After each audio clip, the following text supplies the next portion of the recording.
Welcome to the Daybreak with Jeff Slakey podcast. I'm so happy you found us. Please subscribe, rate, review, and share this with your circle of influence. It's a collection of the interviews, news, and conversation during Daybreak with Jeff Slakey on I-Fiber One News Radio, KMAS, weekdays from 6 to 9. Good Wednesday morning to you. Daybreak show here in December. It's cold outside. Spencer, how are you doing? All right, very cold. The windshield was near frozen at 6:30 yesterday evening. That's a first in a long time, so very cold weather we're having. Wow. That is early. Yet I want to say 6:30 really p.m. after work, not like 6:30 in the morning. Yeah. Usually when I get up for the radio and stuff, that's typical because it's, 4 in the morning and stuff. But 6:30 in the evening, it's just getting dark so early, Yeah, I was about 27 when I got up at 4 to start the day here, and it was cold. No guests today, so we got great conversations. We'll check in on the latest in news throughout the morning, the first half of the hour here. Countdown is on to Alex Trebek's Final Jeopardy appearance. We'll talk about who may be one of the replacements under consideration. It's also National Special Education Day, and tonight they're going to be doing the Christmas in Rockefeller Center, so we'll have a little bit about that. First, though, before we get to the news, what's going on with the weather? It's going to be nice and sunny, high of 51 today. It's going to be kind of off and on, sunny, cloudy for the next 3 or 4 days. Mason County Public Health was notified of 6 additional Mason County residents that tested positive for COVID-19. This brings the total to 829 positive cases in Mason County. County is aware of an outbreak at the Washington State Correction Center. They report COVID-19 cases on their website. I went and looked, and they are listed at 87.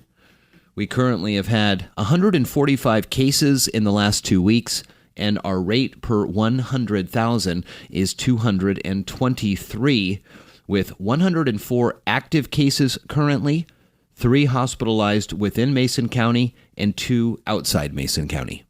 The Washington State Department of Health is reporting that an additional 31 people have died from COVID-19, bringing the total number of deaths in the state to more than 2,800 since the pandemic began. The state yesterday also reported nearly 2,200 new COVID-19 cases. The Seattle Times reports the update brings the state's totals to 167,216 cases and 2,805 deaths, meaning that 1.7% of people diagnosed in Washington have died, according to the Department of Health. Officials also reported that 10,920 people have been hospitalized in the state because of the virus, including 25 new hospitalizations as of Monday. State lawmakers and activists are setting an ambitious agenda for police reform in the upcoming legislative session. They say they hope to make it easier to decertify officers for misconduct, to bar the use of police dogs to make arrests, and to create an independent statewide agency to investigate killings by police. The bills being drafted represent a broad overhaul of policing and police accountability in the state, building on years of work by advocates and galvanized by the raging police brutality protests that followed the killing of George Floyd in Minneapolis in May. Republican Secretary of State Kim Wyman has certified the final results of the state's election 2 days ahead of the deadline. The state saw its second highest turnout percentage, with 84.14% of the state's nearly 4.9 million voters casting a ballot. There were still a record number of voters participating in the election, with more than 4.1 million voters casting a ballot this year, compared to the 3 million cast in 2008, when the state record of 84.6% was set. Wyman said the increase in voter numbers is due in part to the population increase in the state over the years, as well as voter access laws, including same-day registration. And a reminder, free curbside flu vaccinations are available outside the anti-coagulation clinic of Mason General Hospital on North 13th Loop Road in Shelton. Now through the 11th, community members can reserve an appointment by calling 360-432-3263 for a flu vaccination, and then drive to the parking lot of that mentioned anti-coagulation clinic, which was formerly the MGH surgery clinic. Well, we've got Gonzaga men's basketball on the air tonight for you, and they are number one in all the land. Nice to hear the Zags back on the radio. Seahawks on Sunday, presented by Shelton Health and Rehab, Riviera Shellfish, South Sound Appliance, Dogtown Grooming, Neil's Pharmacy, and the Shelton Athletic Club. And again, coming up this half hour of the show, we'll talk a little bit about Jeopardy, give you a Baby Yoda update, and then after the bottom of the hour news, pandemic parenting, kind of a weird story I read on Facebook, and buying the right Christmas tree. Lots of folks are picking that up now, and real versus fake is always part of the conversation.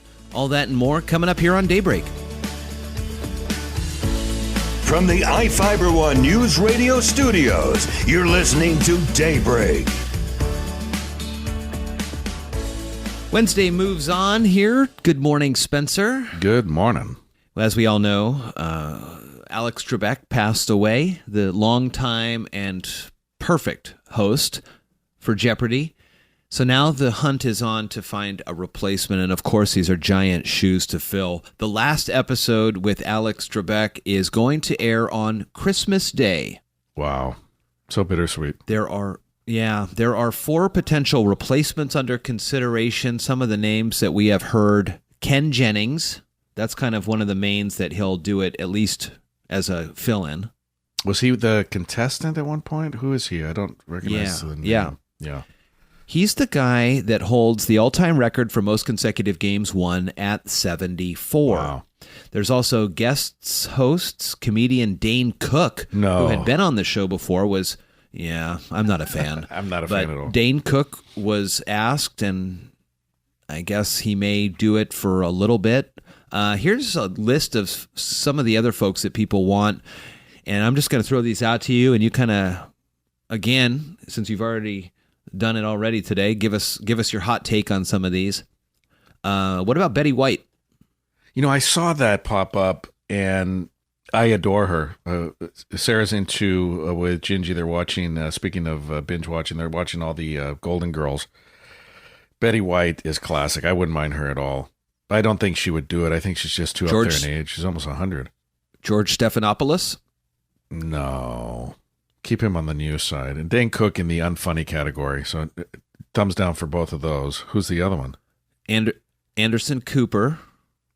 No, see, I think the news people, everyone associates him as a serious journalist, and it should stay that way. You know what I mean?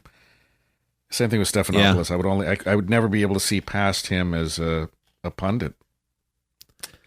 And then one of the ones that seems to be getting a lot of play is LeVar Burton. Geordie LaForge from Reading Rainbow. I like him a lot. I'd vote for him. He's a local Sacramentan, and I never got a chance to meet him, but he does a lot of good charity work in the Sacramento area. I think he still lives up there or down there. And I like him and Betty White. I think the schedule is way too hard for Betty White to keep up with. Do you think, even for Betty White? Well, I mean, they only work 2 days a week every 4 months. They perfect. They just, I mean, those 2 days would be very long, but they film a lot. They film like a month's worth of episodes in 2 days. It's kind of like Judge Judy. Yeah, you're right. Maybe it would be a perfect schedule for Betty White. Yeah. More Daybreak Show coming up. You're listening to Daybreak on iFiber One News Radio. Good morning to you. Wednesday here at iFiber One. Morning, Spence. Hey, good morning. Disney's massive TV series, The Mandalorian, given Baby Yoda a name. Many fans, of course, hate it. Season 2, Episode 5. Do you want to know the name? Have you watched the show? I have not, but I didn't know we had Disney Plus for like 5 months. So we have it now. I have it downloaded to my phone, and I'm thinking I'm going to start watching at least some of the old Herbie movies. But I know of the series, and I know of Mandalorians kind of in Star Wars lore, but this is like the hottest show everybody's been talking about. Everybody is talking about it. Rod yesterday says, "Jeff, you watched The Mandalorian?" I says, "No." And we watched the first 3 episodes, and then life happened. Yeah. But he was comparing it almost as to where, like, at the end of the episode, you're ready for the next one, or you're ready to watch more. Almost like, and this is a weird correlation. But that FX series, Sons of Anarchy, I haven't seen that, but I know of it. that's another one that is a crazy, wild ride. It's a binge-worthy show as well. This Mandalorian is one of those.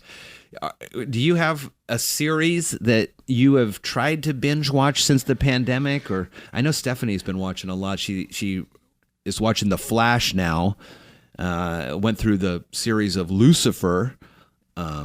It's just really easy to watch an episode and keep watching. Oh, yeah. We got into pre-pandemic Supernatural, which I advise people if you're looking for a good entertainment, nothing to totally fry your brain on, I mean, it's not rocket science. It's good old-fashioned vampire killing and kind of with a new twist, zombies, and is Supernatural. And that just ended in the last couple of weeks after 15 seasons. And a lot of people cried in the last episode, but I'm only on season 7 or 8. So I've been not binging, but I've been trying to see a few episodes at least a month to hopefully catch up. Sure. Haunting of Bly Manor is really good too, by the way.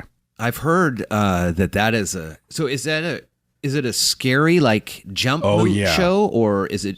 Yeah, it's not gory, Really? At least not yet. I'm only a couple episodes in, but Sarah and Gingy saw the whole thing. I think there's one season and they renewed it for 2, or 2 and they renewed it for 3. I can't remember. I think it's just one season right now, but it's genuine old school haunting scary where you're like terrified. And I love that kind of horror where there's not, buckets of blood. It's just a ghost walking down the hallway and you see it moving past the curtains and you don't know quite what you saw. It leaves it to the imagination. Yeah. Yeah. Oh, I'm about to check that one out. Yeah, it's good. Back to the Mandalorian, Baby Yoda, the name. Is it really that big of a deal if you spoil it? No, they've already aired it. They say the name is Grogu. I don't like it. It sounds almost like Goku from Dragon Ball Z, and it sounds like Draku. Or Maku, maybe. I don't like that name. I give it 2 thumbs down, and I haven't even seen an episode of the show. Well, there's Spencer's hot take today on The Mandalorian. More Daybreak Show coming up. From the iFiber One News Radio Studios, you're listening to Daybreak. Well, before he heads to Whoville for the NBC's The Grinch musical next week, Matthew Morrison ready to help spread Christmas cheer at the annual tree lighting at New York City's Rockefeller Center. Performing at Christmas in Rockefeller Center tonight at 8 on NBC. I've done it before once, and it was such a surreal experience because it's so iconic, that tree. And honestly, I'm just being selfishly, I guess, I'm just excited to perform because I get to be like as close to the tree as you could possibly get. Even though the crowds won't be flocking to see the tree as usual this year because of the pandemic, they'll get their own chance to see it up close on TV from the safety of our own homes. It's going to be different this year. I honestly don't know if there's going to be people allowed there or what it's going to be. But I know that people at home will probably still get the beauty of it and the Christmas spirit of it. And it's going to be a holy night. Other performers include Kelly Clarkson, Brett Eldridge, Dolly Parton, Leslie Odom Jr., the Goo Goo Dolls, Pentatonics, Gwen Stefani, Dan and Shay, Tori Kelly, Meghan Trainor, who will be performing with Earth, Wind, and Fire. So that's Christmas in Rockefeller Center tonight at 8 on your local NBC channel. More Daybreak is coming up. iFiber One News Radio, 1030 KMAS and FM 103.3 presents Daybreak. Good morning again, Wednesday here. Good morning, Spencer. Good morning. Tough because not really a lot of folks have been coming into our house since the pandemic started. That's kind of one of the things. Some of our close family have come in, my mom and dad and stuff like that, Steph's folks. But, no guests since March. Yeah. And that's kind of, when you have guests come over, you plan to have guests come over, you usually do a quick cleanup of the house. You want to make sure it's clean. Sure. You want to look like you're a pig. The bathroom especially. Please, kids, pick up the bathroom, right? Somebody's coming over. Make sure it's clean. Get the toothpaste off the wall or whatever. Something here called pandemic parenting is now a thing. New survey out by Gerber. Half of American parents said the COVID pandemic permanently affecting the way they parent. 2,000 parents asked questions. They have kids under the age of 3. Over half says they are more likely to stress the importance of hygiene. And about 47%, they're doing more to highlight the need for keeping the house clean and doing chores. What do you think about that? Yeah, it's a good one. I could see the parent being hypervigilant, especially with kids that, traditionally, you get in the mud and you get dirty, and now we're kind of giving them hand sanitizer every couple moments and making sure they have their masks if appropriate, for their age and stuff. And I could totally see that. And everybody being home, the whole thing with the chores is it's so much more important because the house is constantly in use now, right? It's not like kids are at school for 8 hours, the house will be clean. Now they're doing everything at home, so there's a bigger chance it'll get messy real fast. A lot of us have struggles remembering even what day it is, but 3/4 of the parents surveyed said having a young kid during this pandemic given them more of a routine than they otherwise would have. It's also given about half of parents more time to eat more meals together as a family, and about 3/4 have the ability now to spend more time with their child than before. So some benefits there. Yeah, definitely. We talked about that at the beginning of the lockdowns. And one of the pluses everybody said was it brought us together. And I remember you remember from 17-hour days away from home to being home all the time. And that was a big transition, mainly for everybody else having to deal with me. But yeah, just kind of this forced, in a way, we didn't have a choice. Everybody was kind of in the same house together all day long. And a lot of benefits, not just negatives. Yeah, no, it has been nice for me personally to kind of watch Kaiser grow and learn the school and learn what he learns in school and how the teachers are doing everything. Pretty interesting that we're all able to hopefully, continue through this. More Daybreak Show coming up. From the iFiber One News Radio Studios, you're listening to Daybreak. Good Wednesday to you. Daybreak continues. Spencer, good morning. Hey, good morning. What's going on today? Well, here's a story I saw online and found it pretty interesting. Going to get your advice for this person. A story goes like this. Kid, about 10 years old, went and had a sleepover. Apparently they were all safe or whatever. Great time. They went to lunch. They went and did a little Christmas shopping. And while shopping, the host parent gave the kids, including the friend, each $20 for spending on things. Isn't that nice? Yeah, it is nice. Son had a great time. The parent called and thanked the host family for being so generous. But then, so this was a Saturday. So then on Monday, she gets an alert on her phone, and there's a Venmo request. Venmo, that cash transfer site, the pay site. So a request for $50 to cover the expenses of what she spent on the child. The host parent spending on the guest.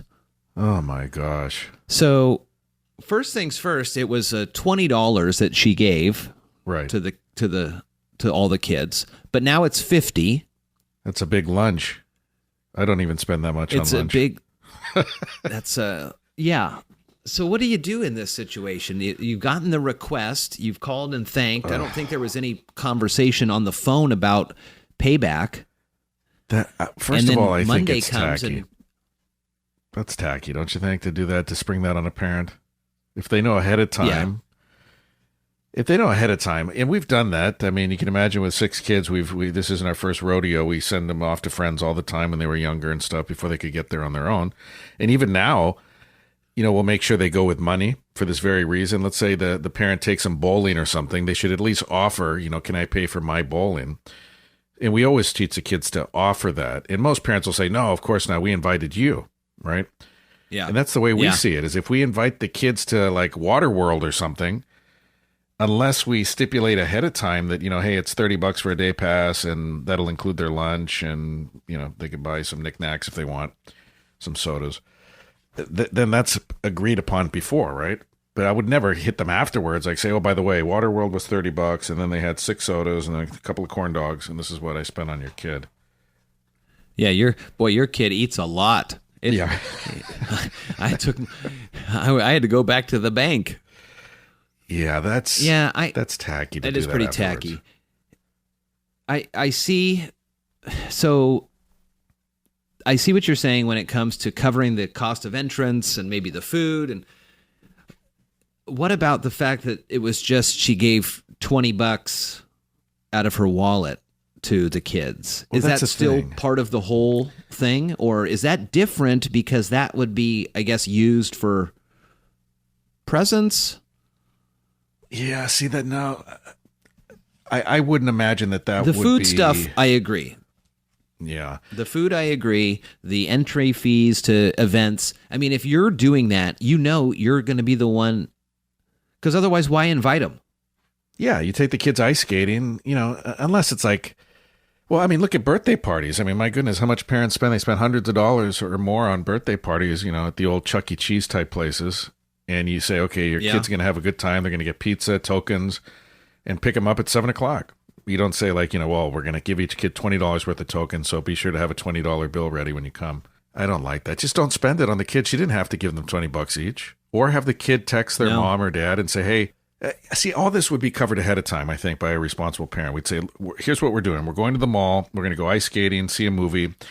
And maybe send your kid with some money because we're going to go into the stores. And if they want to do Christmas shopping, they'll have some extra cash. That's what we would say is like, we're covering all this. And if you want to send your kid with some money because afterwards they'll buy souvenirs, right? You don't have to buy all the guest kid souvenirs. Right. Let them pay for that. That makes sense. Anything that is not included in the fun day should be an extra. But you're right. If you give an itinerary, most parents would say, oh, wow, that's a lot. Do you want some money for this? Yep. Or do you want something? So now this poor parent here is trying to figure out and fretting on what to do. Do I ignore it? Do I pay for it? Yeah, and then call and say, what's going on here? Yeah, and then it puts her in the embarrassing situation because I would double check the check. It's kind of like when you go get, a couple of cheeseburgers at McDonald's and the guy says that's $38. I mean, you look at the check and you say, well, you charged me 4 times for this by mistake. I would like to know some accounting here. I mean, if it was $20 for shopping, there's no way each kid ate $30 worth of lunch. So she's in the embarrassing predicament. Now, does she just pay it off, say, no, I'm not paying this? Or C, can you show me how you got to $50? And then that'll just strain the relationship, and then the kids won't end up playing together. And yeah, that's the thing is you hope they're not really good friends at that point. You say, well, Bobby's really not somebody you should be hanging out with. Oh, that's funny. Well, that's a dilemma right there. Isn't that something? Oh, yeah. More Daybreak Show coming up. You're listening to Daybreak on iFiber One News Radio. Again, good morning to you. Christmas tree sales are surging this year with so many staying home. But are you always getting what you pay for? ABC's Will Reeve has more on that.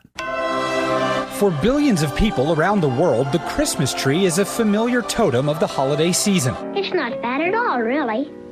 Maybe it just needs a little love. And this year, according to the National Christmas Tree Association, more Americans are getting Christmas trees than ever before, trying to beat the pandemic blues. But with so many options, how do you know you're getting what you paid for?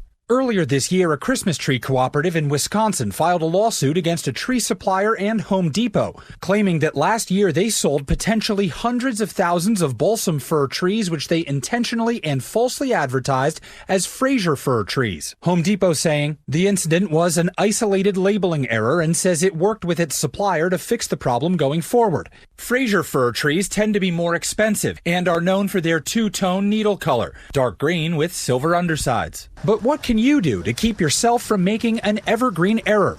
Depending on size and variety, Christmas trees can cost anywhere from $60 to $700. Experts say to make sure you know what you're looking for before you shop. Thanks, Will. We've had a fake Christmas tree for many, many years, and we always talk about going into the woods and getting it.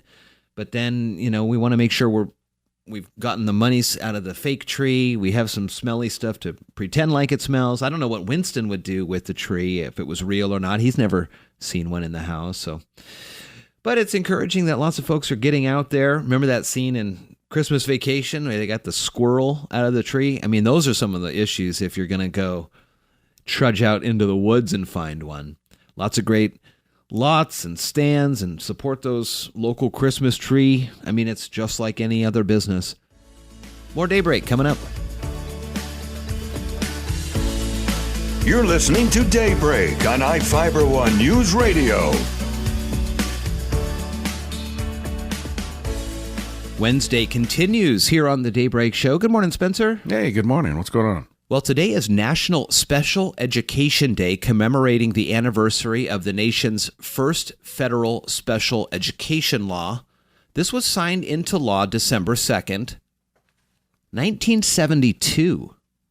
I was already born, so that means when I was alive, this wasn't a law. I mean, that's weird to think that in my lifetime there were no laws to protect kids with special needs and stuff. Yesterday, we talked about Rosa Parks Day and kind of the same deal. Mid-50s, 1955 is when Rosa Parks took the stand, or took the sit to not move to the back of the bus.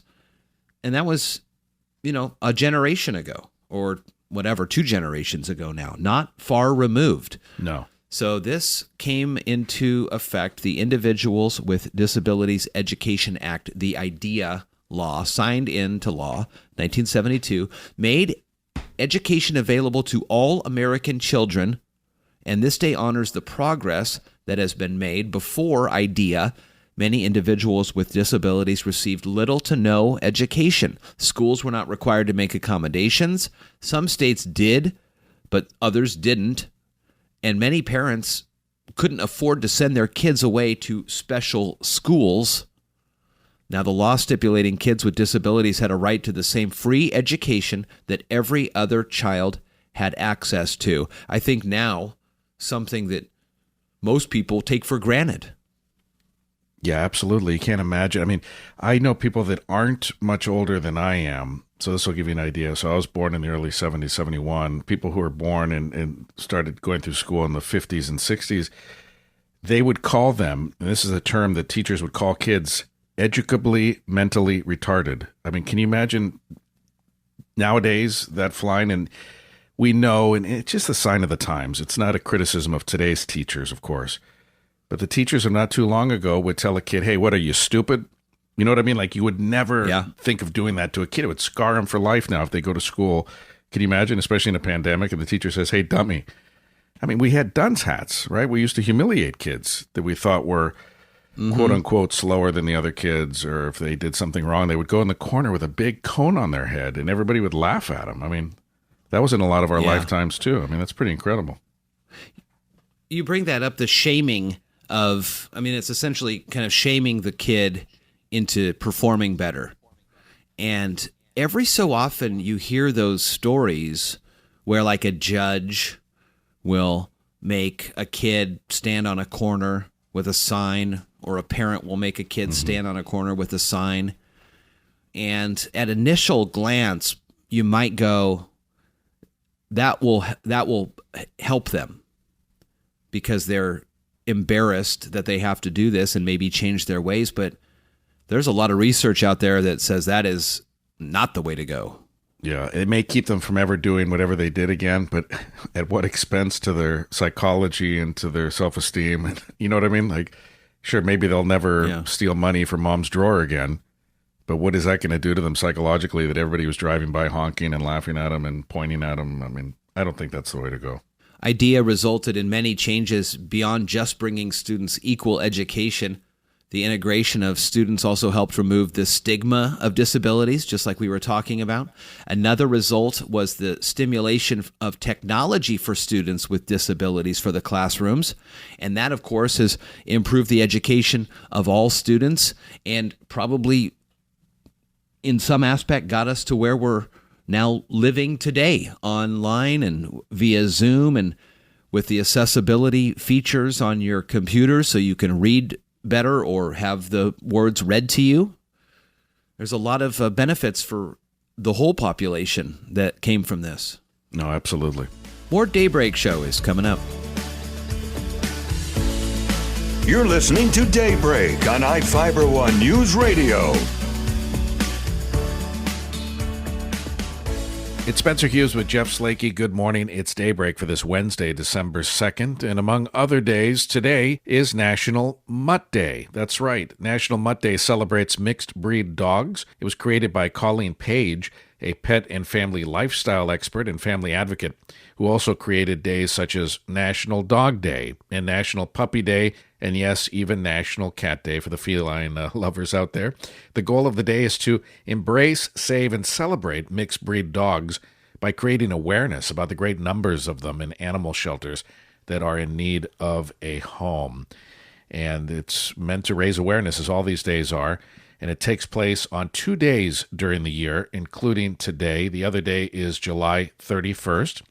And the hope is to get people to visit animal shelters and adopt a mixed breed dog if you can. Now, I know at the beginning of the pandemic, the animal shelters were cleaned out in many communities because people were looking for companions, people who had long hours at the job, who couldn't take care of a pet maybe, were suddenly working from home. And it was then a viable thing to do, to adopt a buddy, a furry friend to join you and a furry family member as well. Here are some fun facts regarding mutts, things that you may or may not have known. Mixed breeds are often the ultimate family dog. They draw from a broader, more diverse gene pool. They are thought to adjust more easily to a variety of households and living conditions, whereas purebreds tend to be bred with a specific skill set in mind, like a hunting dog or a herding dog, protector, and things like that. About 75% of the dogs in shelters are mixed breeds. Choosing a mutt usually means giving a home to a dog who really needs one. Mixed breed dogs are generally considered healthier than purebreds because they draw from a broader gene pool. Producing a mixed breed, in other words, is the opposite of inbreeding. Illnesses and conditions that are prevalent in certain breeds can be eliminated or certainly reduced. Mutts are unique looking. That's the beauty of mutts, right? They have special personalities.